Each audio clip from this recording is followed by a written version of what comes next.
You love your cat. You feed them, cuddle them, buy them toys. But what if I told you that some of the things you do every single day, out of pure love, are actually hurting them?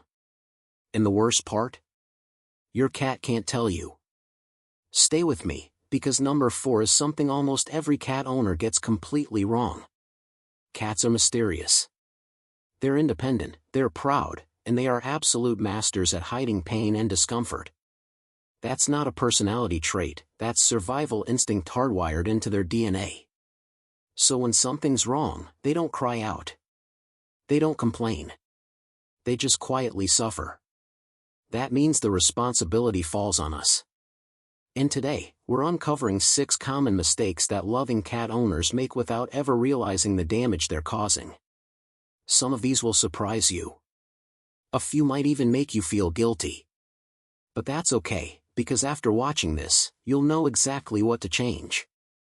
1. Forcing affection they didn't ask for. Here's a hard truth. Just because your cat is sitting near you doesn't mean they want to be held. Cats communicate consent in very specific ways: slow blinking, rubbing against you, showing their belly in certain contexts. But when you pick them up suddenly, hold them against their will, or pin them down for a cuddle session, their stress hormones spike. Cortisol levels rise. Their body enters fight or flight mode. Over time, this erodes trust. The cat that used to come to you voluntarily now avoids you. And you have no idea why. The fix is simple: let your cat initiate contact. Extend a hand, let them sniff it, and follow their lead. That kind of affection, chosen by them, actually deepens your bond. 2. Free feeding them and slowly destroying their health. Leaving a full bowl of dry kibble out all day feels generous. It feels responsible. But for a cat, it's one of the most damaging feeding habits you can have. Cats in the wild eat multiple small meals a day. They hunt, they eat, they rest. Their digestive system is built for that rhythm. When food is always available, they overeat. Their organs never get to rest. Obesity, diabetes, urinary tract disease, all of these are dramatically more common in free-fed cats. And dry kibble alone? It's chronically dehydrating. Cats have a naturally low thirst drive. They're designed to get most of their water from prey. A dry food-only diet means your cat is in a constant, low-grade state of dehydration, and their kidneys are paying the price. Switch to scheduled meals.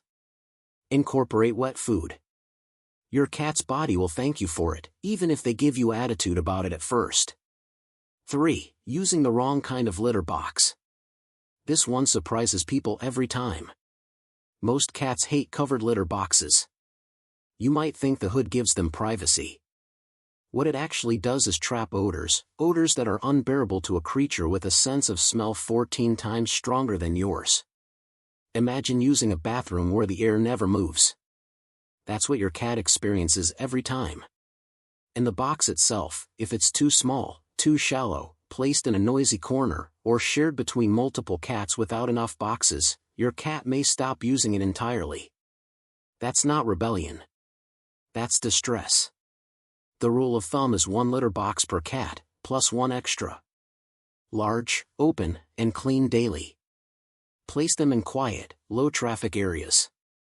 These small changes can completely eliminate behavioral problems and hidden stress. 4. Punishing them and making everything worse. This is the one I mentioned at the start.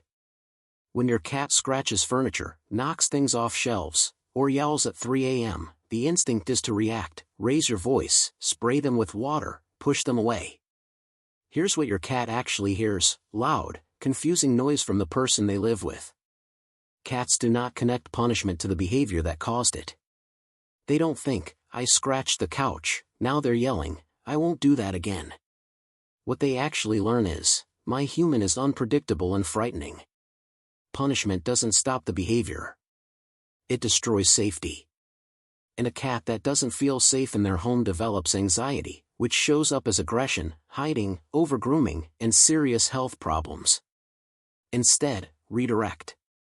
Provide scratching posts near the furniture they target. Use positive reinforcement, treats, play, praise, when they use it. You're not just training them. You're building a relationship built on trust instead of fear. 5. Skipping playtime and breaking them mentally. Cats are predators. Their brains are wired to hunt. When that instinct has nowhere to go, it doesn't just disappear, it turns inward.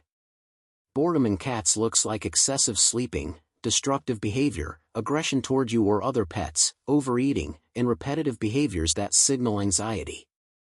Indoor cats especially need structured, active play. Not just a toy left on the floor. Interactive play, a wand toy, a feather, a laser pointer followed by a physical catch, that mimics the hunt-catch-eat cycle. Even 10 to 15 minutes twice a day makes a measurable difference in a cat's mental and physical health. Think of it this way, you wouldn't leave a border collie alone with nothing to do and expect them to be fine. Your cat's mind needs just as much stimulation. 6. Ignoring the signs that something is wrong. This last one is the most important. Because cats hide illness so effectively, the subtle signs are easy to dismiss. Drinking a little more water than usual. Sleeping in different spots. A slight change in appetite. Grooming less, or grooming too much. Becoming quieter than normal. Cat owners often look back after a diagnosis and say, the signs were there for months. I just didn't know what I was looking at. You don't need to be a vet. You just need to know your cat's baseline. What does their normal look like? When something shifts, even slightly, take it seriously. A vet visit, even when it turns out to be nothing, is always worth it. Early detection saves lives. And with cats, it genuinely can be the difference between a treatable condition and one that's gone too far. Conclusion. Your cat chose to share their life with you. That's not a small thing, cats are not obligated to love anyone. The fact that you're watching this tells me you're the kind of owner who wants to do better. And now you have 6 real, actionable ways to do exactly that.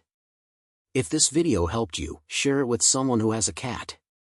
You might be doing them, and their cat, a bigger favor than you know.